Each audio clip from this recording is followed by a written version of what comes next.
বন্ধুরা, এখন থেকে খুব সহজ ইজিলিভাবে পুলিশ ক্লিয়ারেন্সের আবেদন করা যায় অনলাইনের মাধ্যমে। কিভাবে করা যাবে সেই সহজ প্রসেসটা আমি দেখিয়ে দিচ্ছি আপনাদেরকে।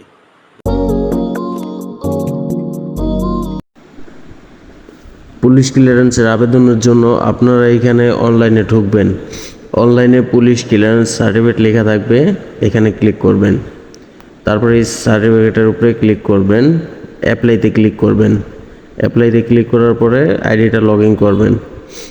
এই সাইনে চাপ দিবেন, সাইনে চাপ দিতে এই যে গো অ্যাব্রোডে ক্লিক করবেন। এরপর এই যে কান্ট্রি অফ ট্রাভেল, এই কান্ট্রি সিলেক্ট করবেন। আমার হচ্ছে সৌদি আরব, এই জন্য আমি সৌদি আরব সিলেক্ট করে নিচ্ছি। এইখান থেকে পাসপোর্ট নাম্বারটা সিলেক্ট করে দিবেন। পাসপোর্টের উপরে যে নাম্বারটা আছে সেই নাম্বারটা এখানে দিয়ে দিবেন। পাসপোর্ট নাম্বারটা দেওয়া শেষে এই যে ইস্যু ডেট, আপনার পাসপোর্টে দেখবেন ইস্যু হয়েছে যেই তারিখটা, সেই তারিখটা দিয়ে দিবেন।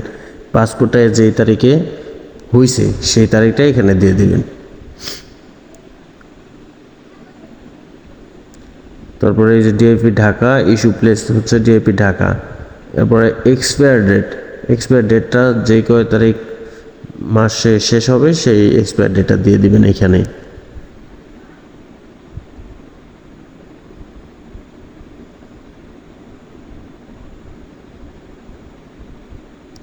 তারপর চালু একটা মোবাইল নাম্বার দিয়ে দিবেন, যেই নাম্বারটা অন থাকবে, পুলিশ আপনার সাথে যোগাযোগ করতে পারবে, সেই নাম্বারটা আপনি দিয়ে দিবেন, যাতে করে আপনাকে কল দিতে পারে। এনআইডি নাম্বারটা দিয়ে দিবেন।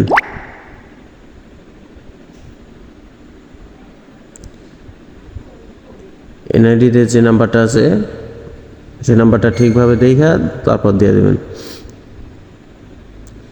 তারপর পাসপোর্টের যে নামটা আছে ফুল নামটা লিখে দেবেন এখানে পাসপোর্ট অনুযায়ী।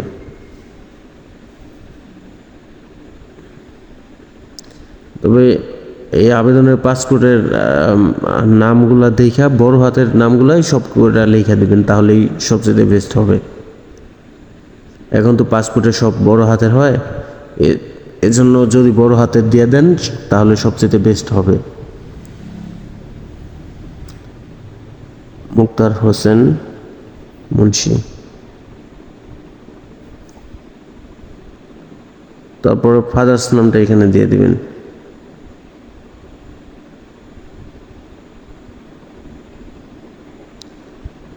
নামটা মিলিয়ে দেখতেছি, আপনারা যদি সন্দেহ হয় নামটা বারবার মিলিয়ে দেখে নেবেন, কারণ দেখে নিতে সমস্যা নেই, কিন্তু একটা ভুল ত্রুটি হয়ে গেলে সমস্যা আছে, দৌড়াদৌড়ি করতে হয়। ঠিক আছে, এর জন্য নামগুলো ভালোভাবে মিলিয়ে নেবেন যাতে করে ভুল ত্রুটি না হয়।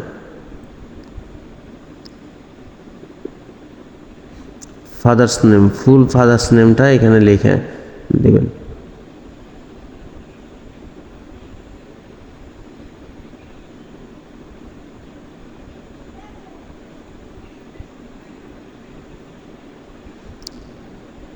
আমিজউদ্দিন মুন্সি। মানে লেখা শেষে আপনার নামগুলো ভালোভাবে মিলিয়ে দেখবেন।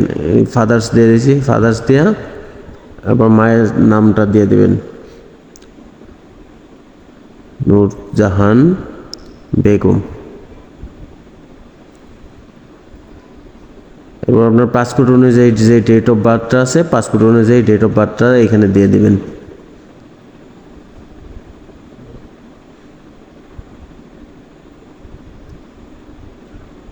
এখানে জন্ম তারিখ আছে 1967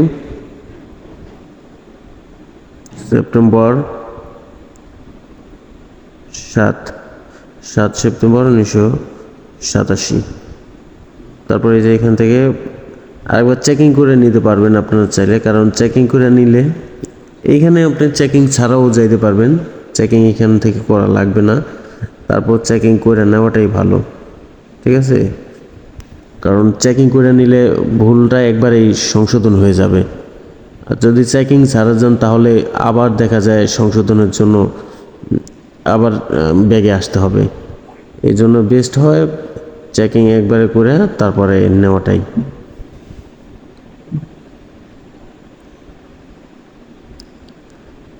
01646522248।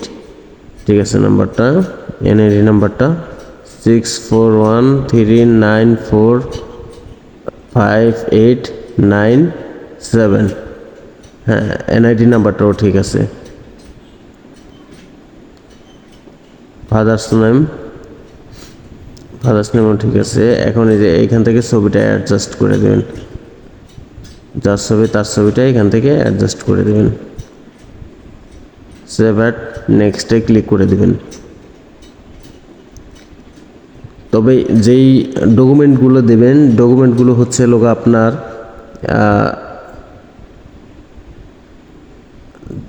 ডকুমেন্টগুলো অবশ্যই আপনারা করে দেবেন, সত্যায়িত করে দেবেন।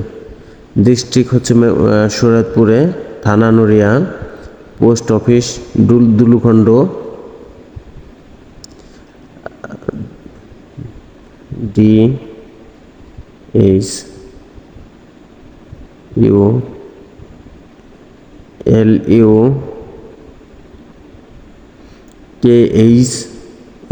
DHLUKHANDA দুলুখণ্ড। পোস্ট কোড লোগো আপনার 8020। ঠিক আছে, এইভাবে ডিস্ট্রিক্ট যেটা আছে, স্থায়ী ঠিকানা বর্তমান ঠিকানা যদি এক হয় তাহলে এক দিয়ে দেবেন। আমার যেহেতু এক আছে, আমি এটা সিলেক্ট করে এখান থেকে সহজেই দিয়ে দিতে পারবো।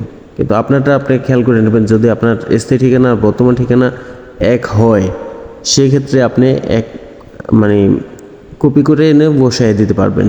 কিন্তু এক যদি না হয়, সেক্ষেত্রে কিন্তু আপনি কপি করে বসায় দিতে পারবেন না।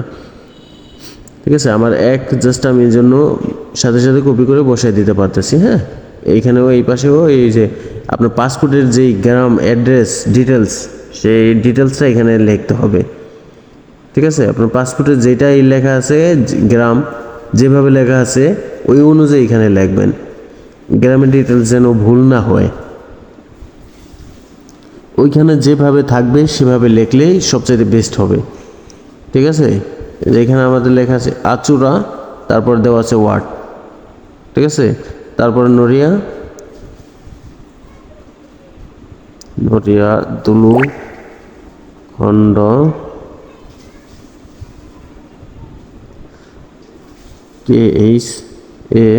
KHANDA দুলুখণ্ড, 8020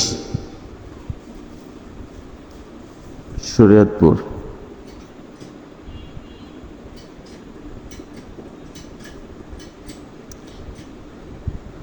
ঠিক আছে, এইভাবে আপনারা লেখা তারপর চাইলে সাথে সাথে মিলিয়ে নিতে পারবেন, যাতে করে এতে কি ভাই সাথে সাথে মিলিয়ে নিলে ভুল ভ্রান্তিটা খুব কম হয়। কিন্তু আপনি একবার করার পরে আবার মিলিয়ে নিতে আসলে ব্যাগে মিলিয়ে নেওয়া যায়, কিন্তু দেখা যায় অনেক সময় আবার ব্যাগে দিলে দুই তিনবার যদি ব্যাগে আইসা পড়ে, সেক্ষেত্রে আবার নতুন করে আবার ঢোকা লাগে, অনেক সময় কেটে যায়, বের হয়ে যায়। আবার অনেক সময় এটার জন্য টাইম নেয়, যদি ব্যাগে 2-3 বার আসা হয় সেক্ষেত্রে টাইম নেওয়া হয়। সেজন্য প্রথম ধাপেই আপনারা যদি মিলিয়ে নেন, কাজটাও খুব সহজে হয়ে যায়। দেখা যায় নেক্সটে আর মিলান লাগে না, সাথে সাথে ধরে যেটা লেখে সাথে সাথে মিল করে নিলে। ঠিক আছে, এই যে আমার এটা ঠিকানা এই জন্য আমি মিল করে একবারে কপি করে এনে বসাই দিলাম, কোনো দেরি হইল না। এখানে জাস্ট পোস্ট কোডটা দিয়ে দেবো। পোস্ট কোড হয়েছে 8020।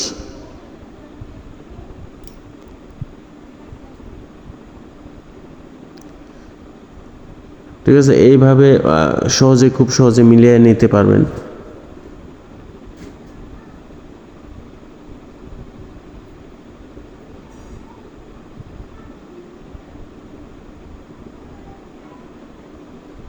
হাউস নং যদি থাকে হাউস নাম্বারটা দিয়ে দিতে পারবেন, কিন্তু আমার এখানে হাউস নাম্বারটা ছিল না, এই জন্য আমি হাউস নাম্বারটা দিতে পারিনি। সেভ কন্টিনিউসে ক্লিক করবেন, এরপর এখানে পাসপোর্টটা অ্যাড করবেন প্রথমে।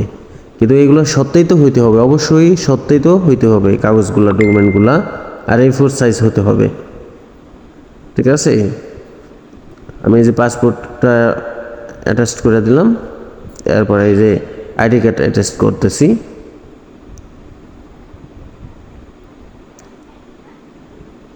তারপর হচ্ছে ওয়ার্ড কাউন্সিলরের যে ডকুমেন্টটা, মানে চেয়ারম্যান সার্টিফিকেট যেটা বলে, সেই সার্টিফিকেটটা আপলোড দিতেছি।